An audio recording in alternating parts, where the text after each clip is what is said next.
Esse é o vídeo definitivo sobre fundos imobiliários. Nas últimas semanas, muita gente me mandou mensagem no Instagram perguntando o seguinte: Rodrigo, por que os fundos imobiliários estão despencando nas últimas semanas? E quando a gente olha o IFIX, o índice de fundos imobiliários, a gente vê que nas últimas semanas ele caiu 3%. Convenhamos, isso não é despencar, mas a gente tem que entender que os fundos imobiliários estão sim sob pressão. Então no vídeo de hoje a gente vai analisar o momento atual dos fundos imobiliários e eu vou responder para vocês: será que ainda vale investir nos fundos imobiliários em 2025? Eu sou o Rodrigo, economista e consultor de investimentos da Janai Capital, e quero que vocês deixem aí nos comentários qual fundo imobiliário que vocês estão de olho agora. Para os fundos mais pedidos, eu vou fazer um vídeo exclusivo para analisar cada um deles. Com a Selic a 15% ao ano, é natural que os fundos imobiliários fiquem sob pressão. Pensa comigo, o investidor olha um Tesouro Selic pagando 15% ao ano, sem risco, e aí ele vai lá e compara com um fundo imobiliário. Você acha mesmo que ele vai topar correr esse risco, estudar os fundos imobiliários ali a fundo? Provavelmente não, principalmente para quem já tomou fumo comprando fundos imobiliários, e não é pouca gente não, tá? Então o cara prefere deixar lá o seu dinheiro no Tesouro Selic, no CDB de liquidez diária, rendendo 15% ao ano,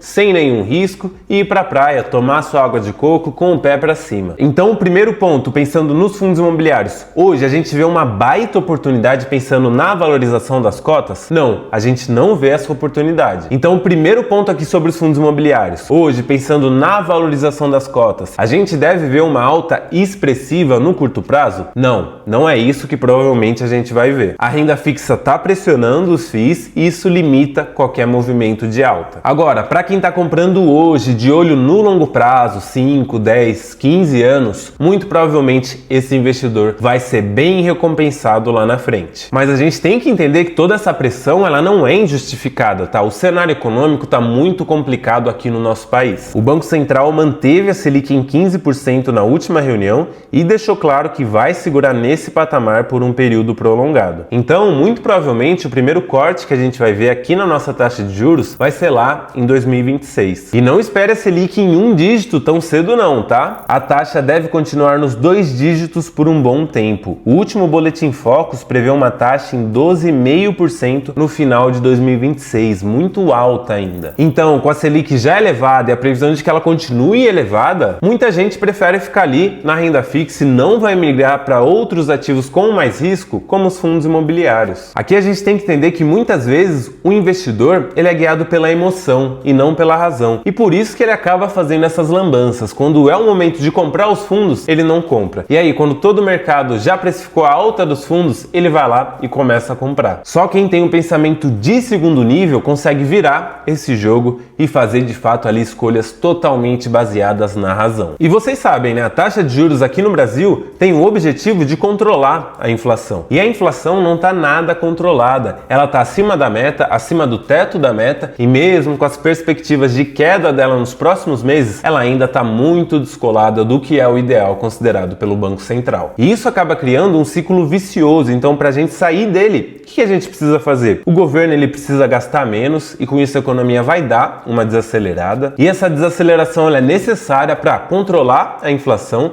e abrir espaço para os juros caírem e a gente sair desse espiral muito negativo. Afinal, a gente vê a inflação elevada, a alta da taxa Selic, isso cria uma desaceleração econômica e vem uma queda na popularidade do governo, o governo vai lá, começa a gastar mais e esse ciclo começa a se retroalimentar e precisa ter uma mudança para a gente sair dele. E agora pensa comigo, hoje, se você aí ganhou 100 milhões de reais, você vai querer abrir um negócio ou vai preferir deixar ali no Tesouro Selic? Se você falou que prefere abrir um negócio, de duas uma, ou você tá mentindo ou você é maluco, porque eu tenho certeza que a maioria das pessoas ia deixar esse dinheiro ali seguro, rendendo 15% ao ano, e ia fazer o que bem entendesse. E é justamente por isso que a gente precisa quebrar esse ciclo vicioso para o Brasil conseguir novamente andar para frente. E aí sim, os ativos de renda variável que tem ali mais risco, darem uma estilingada para o alto. Então hoje o cenário no Brasil é o seguinte, resumindo aqui para nós. Primeiro ponto, a inflação continua elevada e segundo ponto, a Selic deve continuar elevada por um tempo bem grande. E além disso, a economia está caminhando para momentos muito difíceis, então a gente tem, além disso tudo, conflitos internos, conflitos externos e todos eles se intensificando. E tudo isso junto cria uma incerteza enorme no mercado. Bom, eu já falei muito sobre economia, taxa de juros, inflação, mas e os fundos imobiliários? Como que eles ficam nessa história toda? Então vamos lá, os fundos imobiliários são investimentos em imóveis sem precisar comprar esses imóveis diretamente. Os fundos pagam dividendos isentos de imposto de renda todos os meses, por enquanto, a gente sabe que isso está na mira do governo. Com os FIIs, há a possibilidade de investir com pouco dinheiro, você já consegue começar com menos de R$10. A gente tem diversos segmentos disponíveis hoje no Brasil para diversificação e acaba sendo ideal para quem busca uma renda passiva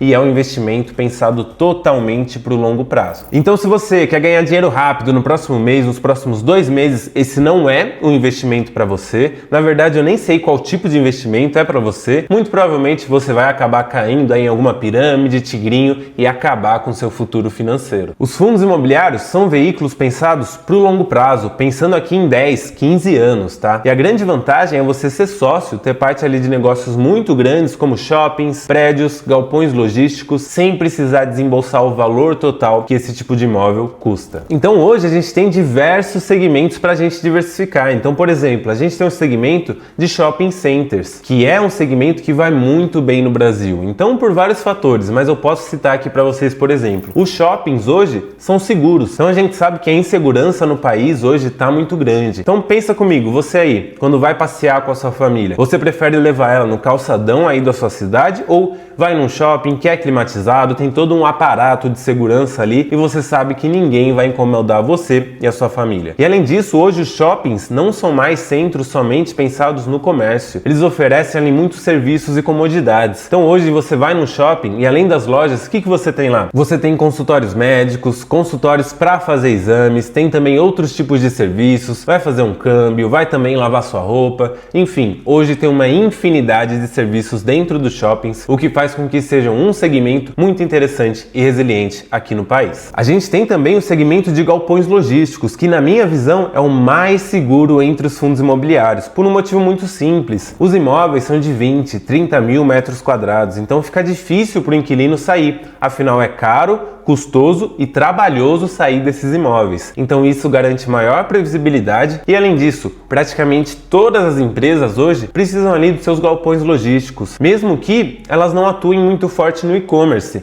Afinal, elas têm que movimentar as suas cargas e ter um hub logístico facilita e muito essa operação. E a gente tem também os fundos de papel, de dívida, que são mais arriscados, afinal exigem ali uma análise minuciosa sobre cada devedor ou sobre os principais devedores, pelo menos, e quando dá um problema nesses fundos, o fumo ele acaba sendo muito grande. Mas mesmo assim, são bons tipos de fundos imobiliários e servem ali para turbinar o nosso rendimento mensal. Afinal, na média, eles pagam mais que os fundos de tijolo. E claro, a gente tem uma infinidade de outros setores, então tem também os fundos imobiliários híbridos que misturam ali mais de um segmento, o que traz segurança para eles também. Tem também fundo de hotel, fiagro, fundo de infraestrutura, enfim, hoje existe uma infinidade para diversificar dentro dos fundos imobiliários. Então, recapitulando aqui pra gente, a Selic está muito alta, com isso os investidores preferem ficar ali na renda fixa, mas em algum momento essa taxa vai começar a cair. E aí a gente vai ver uma migração desses investidores hoje na renda fixa para a renda variável, incluindo os fundos imobiliários. Se a gente olha para o histórico, fica simples de entender. Quando a Selic está alta, os fundos imobiliários tendem a estar em baixa e quando a Selic cai,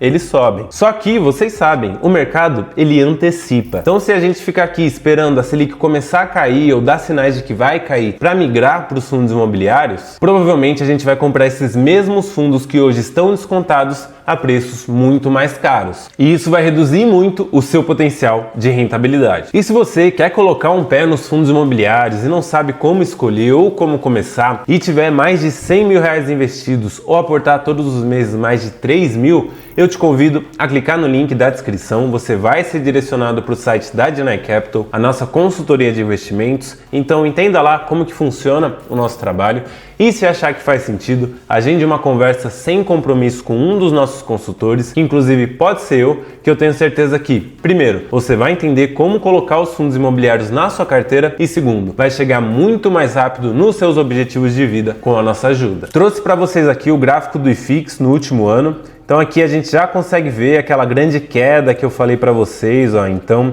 desde ali do final de agosto até o pico da crise do IFIX, os fundos imobiliários chegaram a cair mais de 15%. Mas depois eles começaram a se recuperar. Então, desde esse fundo, eles subiram mais de 20% e nessas últimas semanas, que foi o que tem me gerado aí comentários nas redes sociais, eles caíram cerca de 2 a 3%. Mas na minha visão, foi uma correção normal depois dessa alta muito forte que a gente viu nos últimos meses. Mas claro que o cenário aqui ainda pesa nos fundos imobiliários. Então a gente viu um aumento da preocupação com o risco fiscal aqui no Brasil. Os juros elevados estão pressionando aí os fundos, como a gente já viu. E claro, tem um otimismo menor com os cortes da Selic. Então, muito provavelmente, a gente vai ver um corte só lá em 2026. E aí vem a principal pergunta que a gente vai responder nesse vídeo. Será que vale a pena investir em fundos imobiliários? E é isso que você precisa entender agora. Você não precisa escolher entre ter somente renda fixa ou somente renda variável. Você pode aproveitar as oportunidades nos dois tipos de ativo. A renda fixa traz segurança e previsibilidade para sua carteira e a renda variável vai trazer um potencial de retorno muito maior no longo prazo. Então, a melhor forma de ter uma carteira sólida é diversificando, é fazendo o que a gente sempre fala aqui para vocês. E os fundos imobiliários cabem muito bem numa fatia da sua carteira, do seu portfólio. Ainda mais se você estiver pensando no longo prazo, para 10 ou 15 anos para frente. Então, para mim, Rodrigo Long,